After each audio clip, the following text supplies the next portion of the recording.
When the third patient stopped breathing in Dr. Obiora's clinic that Wednesday morning, he did something no doctor should ever do. He closed the clinic doors. He sat on the floor in his stained white coat and cried. Not quietly, the kind of crying that comes from a man who has spent 11 days watching people die and has no idea why. On his desk, next to 3 death certificates, was a lab result from the state hospital. 2 words: cause unknown. In 72 hours, the state government would quarantine the entire village. No one in, no one out. But this story doesn't start with Dr. Obiora. It starts 4 months earlier with a 23-year-old woman named Adaeze standing in front of her father's grave, making a promise she had no idea how to keep. Adaeze Okafor was the only daughter of the late Mazi Okafor, the most respected herbalist Umueze had ever known. If you met her, the first thing you'd notice was her hands, rough, calloused, stained with the green and brown of crushed leaves. They were her father's hands on a smaller frame. She was the kind of woman who would walk 40 minutes to fetch water for a neighbor's sick relative before fetching her own. The kind who sat with dying elders all night, pressing cool cloths to their foreheads, singing old songs her father taught her. But Adaeze carried something she never told anyone. She was terrified she wasn't good enough. Her father spent 31 years mastering the plants. He started teaching Adaeze when she was 9, but Mazi Okafor collapsed one afternoon in his compound while grinding ogwo leaves. By the time Adaeze reached him, his eyes were already closing. He held her wrist and said 4 words: "The forest knows you." Then he was gone. He left her 14 notebooks of his knowledge, a room full of herbs she could identify by smell, and a hole in her chest that no medicine could fill. He died before he finished teaching her. Adaeze's closest friend was Nkechi, who sold provisions at the village junction and said exactly what was on her mind, whether you were ready for it or not. It was Nkechi who first noticed something wrong. "Ada, have you noticed Mama Ibe? She and her 2 sisters all have the same cough. It sounds like something is living inside their chest." Adaeze shrugged. "Harmattan cough." Nkechi looked at her. "Harmattan finished 3 weeks ago." Adaeze said nothing. That cough, that strange, wet rattling sound from somewhere deeper than the lungs, was the first whisper of something that would bring Umueze to its knees. It happened on a Tuesday. Mama Ibe's husband, Mazibe, a 62-year-old retired teacher with a slow smile and a habit of greeting everyone by name, collapsed in the compound while repairing a chair. One moment he was humming an old hymn, the next his body was convulsing, his lips turning a shade of blue Dr. Obiora had never seen outside a textbook.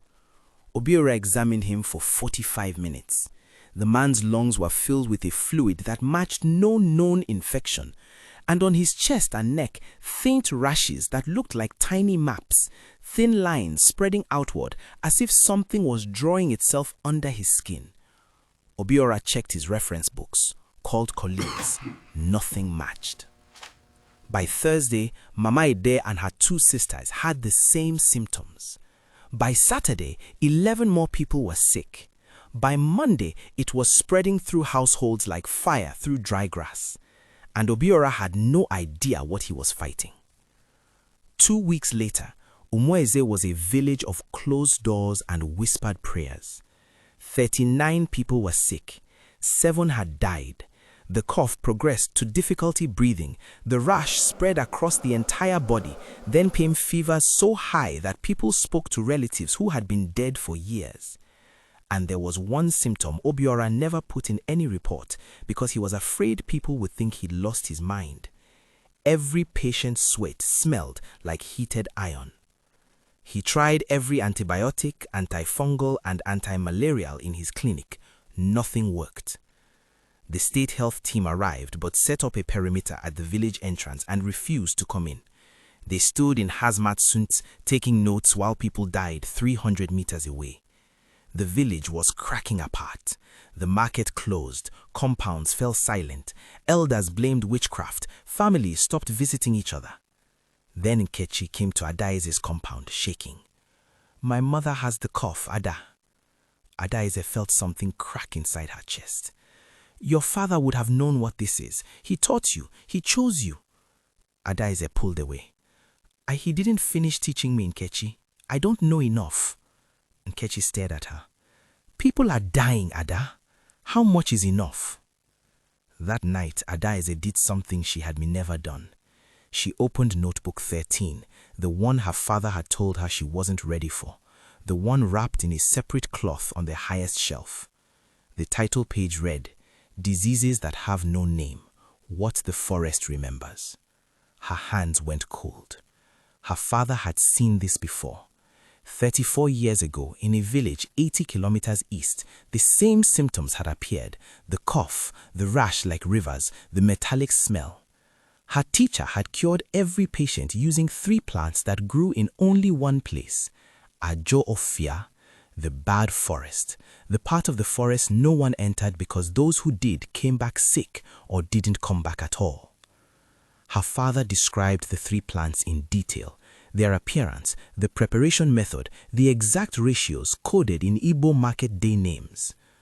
But at the bottom of the page, one line made her stomach drop. "The 3rd plant blooms for 2 weeks each year. If the bloom is missed, there is no alternative." Adaeze looked at the calendar. 5 days left. She had 5 days to enter the most dangerous part of the forest, find a plant she'd never seen, prepare a medicine she'd never made, and cure a disease that modern medicine couldn't touch. Or she could stay safe and watch her village die. She left before dawn, told only Nkechi, "If I'm not back in 3 days, take this notebook to Obiora," pages 42 through 49. The walk into Adaeze Okafor took 5 hours. The forest changed the deeper she went. The air grew heavier. Sunlight came through in thin needles. Fewer birds, more insects. A low hum from the earth itself. She found the first 2 plants by late afternoon using her father's descriptions. Heart-shaped leaves with silver undersides at the base of an iroko tree. A vine with white flowers that smelled of pepper on a fallen trunk. But she hadn't reached the center of the forest yet, and the light was dying. She made camp between 2 massive tree roots, machete across her lap, notebook open on her knees. She did not sleep. Something large walked past her in the darkness, its footsteps slow and deliberate. She stopped breathing until it passed. At first light, she walked deeper. She found the black water just before noon, a still pool with a dark mineral bed that made the water look lightless, and growing at the edge, in a patch no larger than a dining table, the 3rd plant. Thin stems, knife-shaped leaves, flowers deep red at the center fading to orange at the edges like tiny sunsets. It was blooming. Adaeze knelt at the water's edge. "I found it, Papa." She harvested 12 stems exactly as the notebook instructed and turned home. She returned on the 3rd evening to a village worse than she'd left. 4 more dead. Obiora's clinic was overflowing into the primary school hall, and the state team was still standing at the perimeter in their hazmat suits, watching. Adaeze went straight to her father's herb room and worked for 11 hours. Boiling, crushing, drying, grinding, combining in ratios she had to decode from her father's market day cipher. Hands shaking, eyes burning, the smell of the forest filling the small room. At 4 in the morning, she held a clay pot of dark liquid that smelled of earth, rain, and something she couldn't name. Something alive. She had no way to know if she'd done it right. She stared at the pot for a long time. She thought about putting it down, walking away, admitting she was not her father and never would be. Then she looked at her hands, his hands, rough, stained. She heard his voice in her memory, so clear it felt like breath on her neck. The forest knows you. She picked up the pot and walked to the ward. Obiora was sitting outside on a plastic chair when she appeared in the grey light, carrying a clay pot, looking like she had walked out of the forest itself. What is that? Medicine. My father treated this before. Same symptoms, same rash, same smell. He documented everything. She held out notebook 13. Obiora read it. His face changed from skepticism to confusion to something she didn't expect. Fear. He looked at the ward behind him, the sounds of coughing and labored breathing through the windows. I have nothing left to give them, Adaeze. Then let me try. She administered the first dose to 3 patients at 5:30 that morning, a small cup, half filled, taking in 3 sips. For 6 hours, nothing happened. Obiora checked every 30 minutes, his face darkening each time. At the 7th hour, a farmer named Obi, barely conscious for 4 days, asked for water. At the 9th hour, his fever dropped 2 degrees. At the 12th hour, his rash stopped spreading. At the 14th hour, a young woman named Ugochi, a seamstress in her 20s who had collapsed at her market stall, sat up and said she was hungry.